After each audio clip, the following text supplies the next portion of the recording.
Pizza कौन नहीं खाना चाहता। पिज्ज़ा हम लोग खाते ही हैं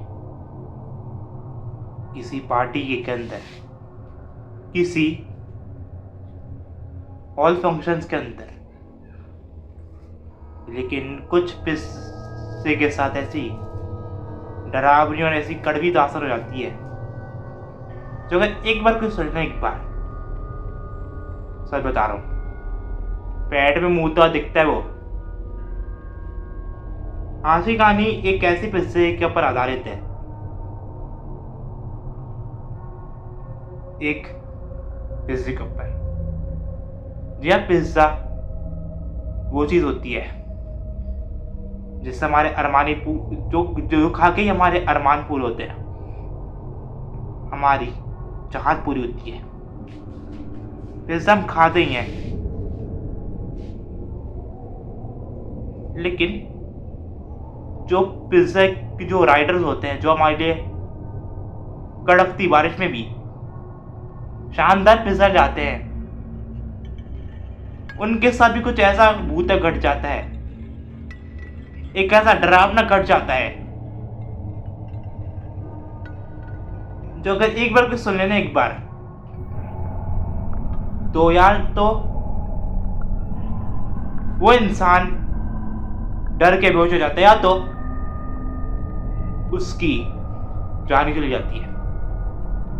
तो क्या है कहानी, बता देता हूँ डिटेल में। तो ये कहानी शुरू होती है बिहार के एक छोटे से गांव बाजापुर से। एक बहुत ही मेहनती, एक बहुत ही संस्कारी लड़का रहता था उस गांव के अंदर। इसका हम नाम रख देते हैं राघव। राघव नाम का लड़का ये बहुत ही मेहनत कर रहा होता है। उसको उसके घर वालों से भी बहुत ज्यादा ताने मिलते हैं कि तू कुछ करता नहीं है, तेरा क्या होगा। तो वो क्या करता है कि वो एक पिज्जे की शॉप पे, एक पिज्जा शॉप पे, एक पिज्जा के रेस्टोरेंट में वो जॉब ढूंढ लेता है और वो जॉब वो करने लगता है। काफी अच्छी सैलरी, काफी अच्छी तनख्वाह उसको उस जॉब से मिल रही थी।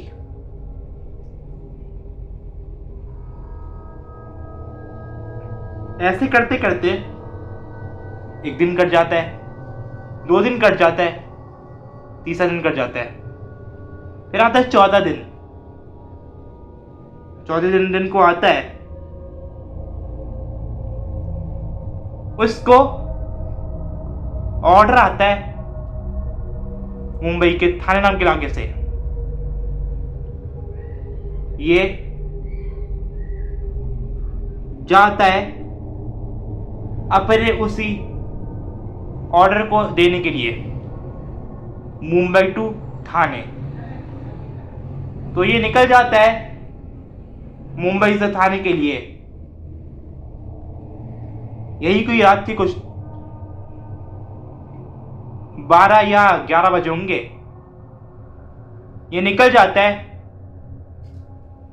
अब ऑर्डर लेके अपनी डेस्टिनेशन के ऊपर।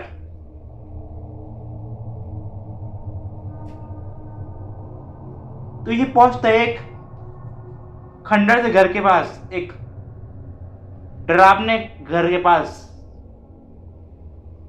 एक ऐसा घर था वो जिसमें एक हॉरर फिल्म, एक हॉरर सीरियल, एक हार्ट का एपिसोड शूट हो सकता है। ये उधर बेल बजाता ही है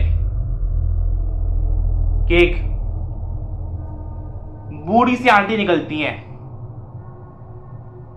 तो बूढ़ी आंटी को देख के बोलता है कि आपके घर पे और कोई रहता है क्या, आप इधर अकेले रहते हो क्या। तो आंटी कुछ बोलती नहीं है और पिज्जा लेती है और अंदर को चल देती है।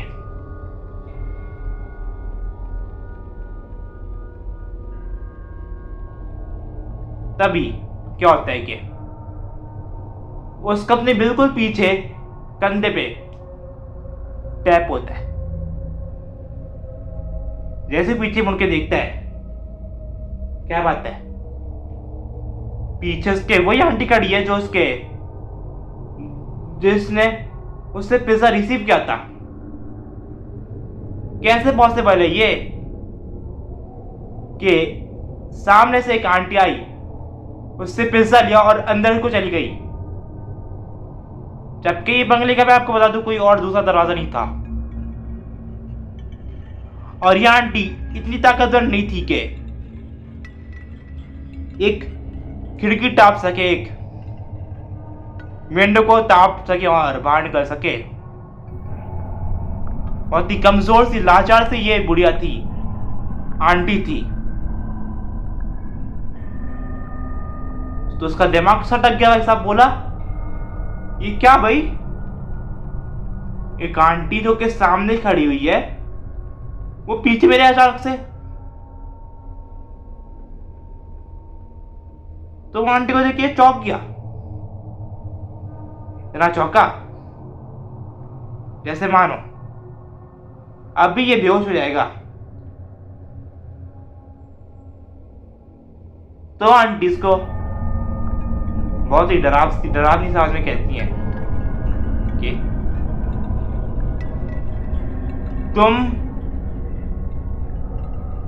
मुझे तुम्हारा खून चाहिए, तुम्हारे मांस चाहिए मुझे, और वो मैं लेके रहूंगी अगर तुमने जरा सा भी कुछ किया। तो तुम्हारे साथ वो कुछ हो सकता है जो तुमने जिंदगी में नहीं सोचा नहीं होगा। तुम्हारी मौत हो जाएगी। जैसे इसने ये सुना, इतना घबरा गया, इतना कांप गया, जैसे मानो अगले पल ये बेहोश हो जाएगा।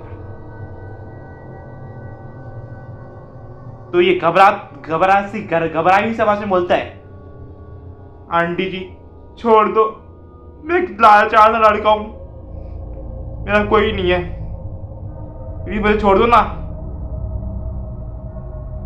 तो वो बुढ़िया जो थी, वो आंटी जो थी, हंसती है।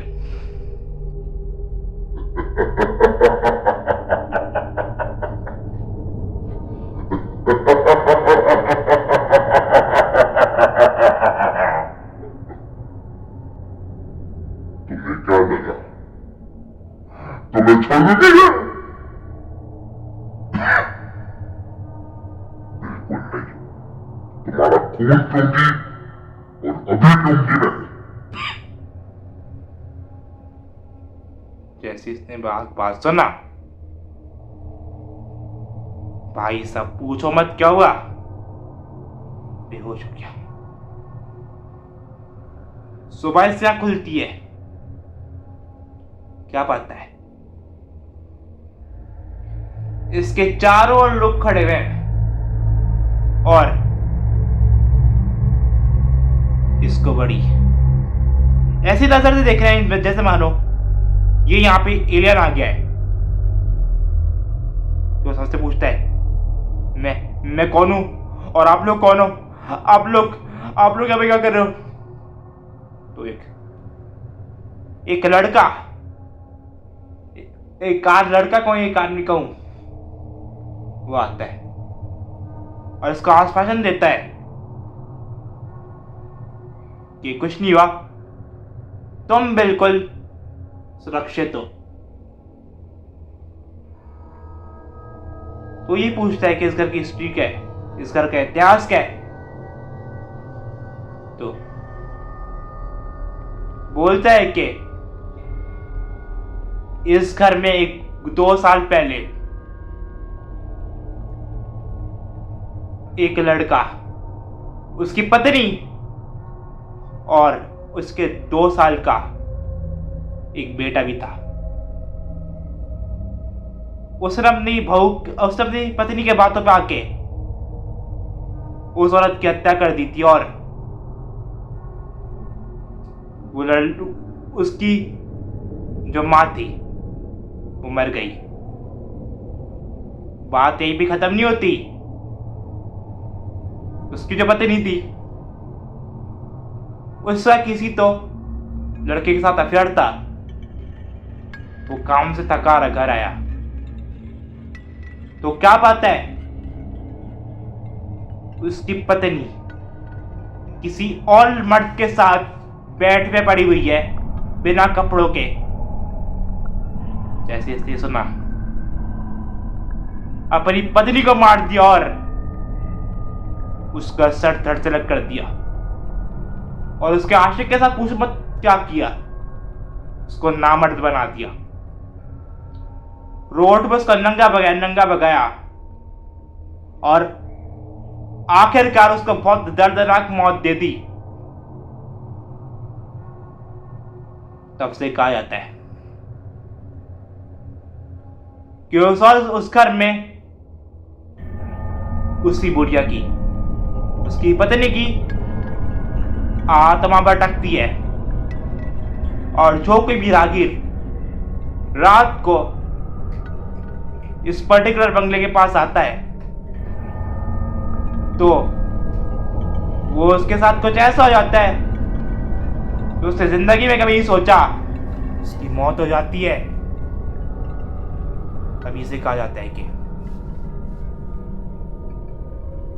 उस घर में उन दो पत्नी और सास की और उस रोड पे जब आप उसका आशिक में आता उधर उसके आशिक की आत्मा भटकती है। जैसे ही उसने ये सब सुना इतना घबरा गया जैसे ही मानो कोमा में चला जाएगा। लेकिन चीजें रुकी नहीं, चीजें इतनी बढ़ गई कि अल्लाह ये भगवान इसे उठा ले और अगर जिंदा रख रहा है तो प्लीज उसको ठीक कर दे। अगले ही दिन से इसके साथ अजीब गरीब एक्टिविटीज होना शुरू हो गई थी। जैसे मानो कमरे में किसी चीज की प्रेजेंस ही हो जाना और हर दिन हर टाइम उस बुढ़िया, उस लड़की और उसके आशिक की आत्मा दिखाई देती थी। मेंटली ये इतना कमजोर हो गया, इतना वीक हो गया, कहीं भी अपना सर पीटता था, कहीं भी अपना मुंह रगड़ता था और रोता था बहुत चिल्ला चिल्ला के। फिर एक दिन ये मन बनाता है एक साइकियाट्रिस्ट के पास जाने का।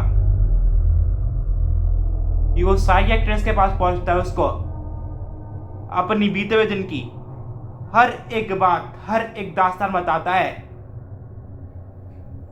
जो उसके साथ घटी थी। वो क्या बताता है कि तुम्हें साइकियाट्रिक इलाज की नहीं, किसी रूहानी इलाज की जरूरत है। तो वो एक पंडित जी के पास जाता है और वो पंडित जी बताता है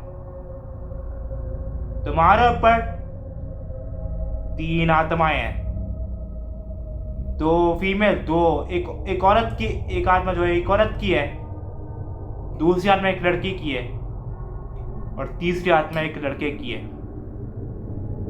या तीनों आत्माएं तुम्हें पूरी तरीके से बर्बाद कर देना चाहती है, खत्म कर देना चाहती हैं।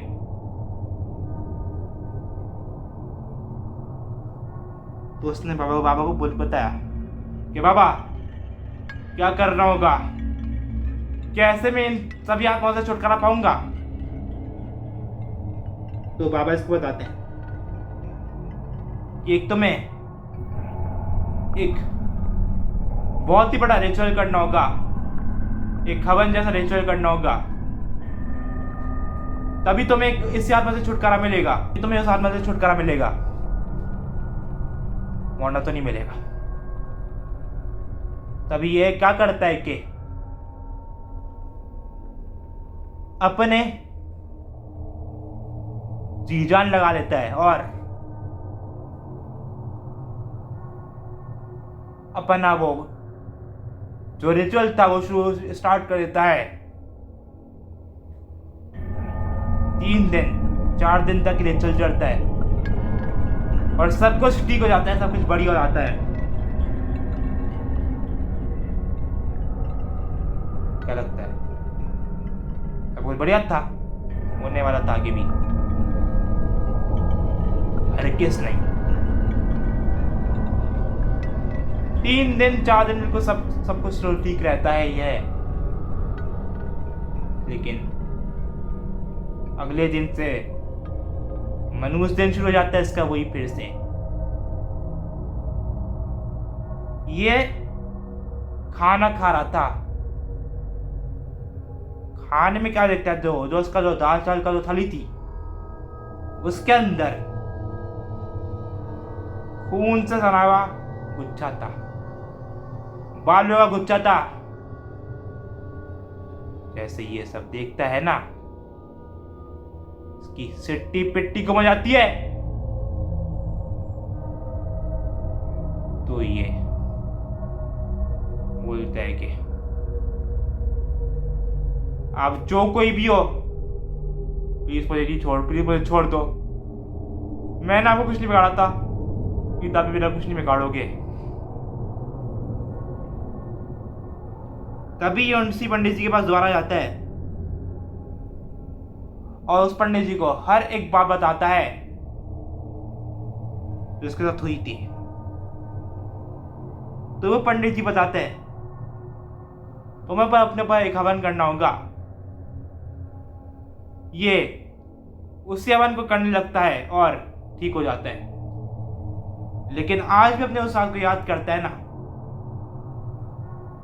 तो ऊपर से नीचे तक कांप उठता है।